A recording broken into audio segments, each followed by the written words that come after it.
ربنا آتنا فی الدنیا حسنۃ وفی الآخرۃ حسنۃ وقنا عذاب النار۔ حضرت مسیح موعود علیہ الصلوۃ والسلام نے اس دعا کے متعلق فرمایا، ہماری جماعت ہر نماز کی آخری رکعت میں بعد رکوع مندرجہ ذیل دعا بکثرت پڑھے، ربنا آتنا فی الدنیا حسنۃ وفی الآخرۃ حسنۃ وقنا عذاب النار، کہ اے ہمارے رب ہمیں دنیا کی بھی حسنہ عطا فرما اور آخرت کی بھی حسنہ عطا فرما اور ہمیں آگ کے عذاب سے بچا۔ بس وہ احمدی جو اس فرمان سے واقف نہیں ہیں وہ شاید دعا سے تو واقف ہوں گے، لیکن یہ علم نہیں کہ کتنی حضرت مسیح موعود علیہ السلام کی نظر میں یہ دعا کتنی اہمیت رکھتی تھی۔ یہاں حسنہ اور فضل میں ایک فرق ہے جو آپ کو یاد رکھنا چاہیے، ورنہ آپ کی دعا کا مکمل نہیں ہوگی۔ فضل عموماً دنیاوی فوائد کے لیے استعمال ہوتا ہے، اگرچہ دوسرے فوائد کے لیے بھی، لیکن حسنہ کا زیادہ تر تعلق نیکیوں سے ہے، اور کوئی ایسی خیر حسنہ میں داخل نہیں ہوتی جو نیکی سے خالی ہو۔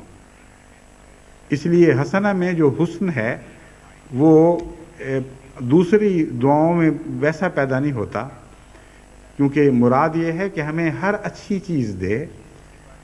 دنیا میں سے بھی اچھی چیزیں دے، یعنی دنیاوی لحاظ سے بھی اچھی ہوں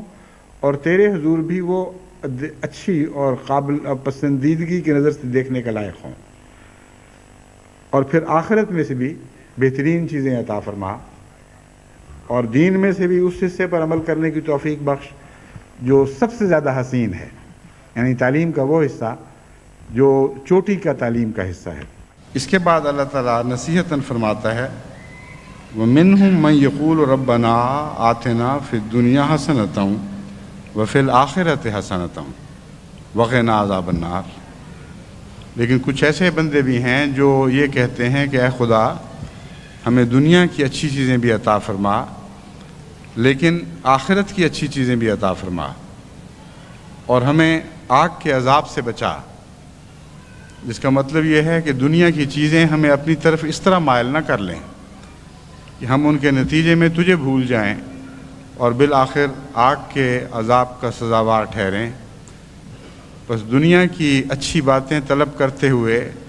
ساتھ احتیاطاً یہ دعا بھی سکھا دی گئی کہ وہ باتیں بھی تمہیں ملیں گی اور آخرت کی اچھی چیزیں بھی ملیں گی، مگر یاد رکھنا کہ دنیا کی اچھی چیزوں میں گم نہ جانا،